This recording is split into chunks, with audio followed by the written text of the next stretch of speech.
You know, it's been a few minutes. Want to talk about Obamacare? Sure, Yeah, why not? why not? So let's talk about it. It's been a big success. The White House has been touting the fact that 7.1 million Americans signed up. That's great. And they've had to really do very little effort to get the word out.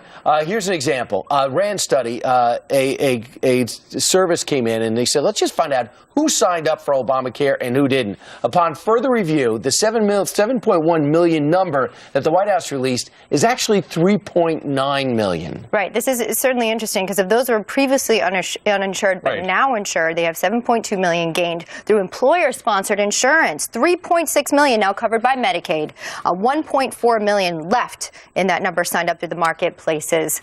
You know, at best they say this is 1% of those that were previously uninsured now insured through Obamacare.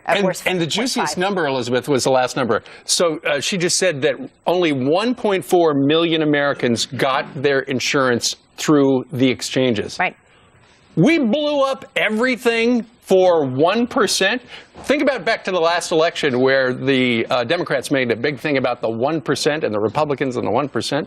Well, everybody should make a big deal about how we blew up the entire healthcare system in this country for 1%. Okay, although the RAND Foundation sounds like it's probably half of 1%, but let's give them the benefit of the doubt. Let's make it 1%. Was it really worth it? We're going to very shortly be talking to a dad of one of 1,800 kids in New Jersey who just found out last week that his son's insurance was canceled because it was not compliant with Obamacare. Right. So the cost of getting to that 1%, right? And no, everyone wants everyone insured, but the cost of getting and the promise that was made and the how to get there is what is being examined so closely. And finally, the study did find that most people who gained insurance during this period gained it by getting a job and getting insurance through their job. Right. So that figured into the total 7.1 million.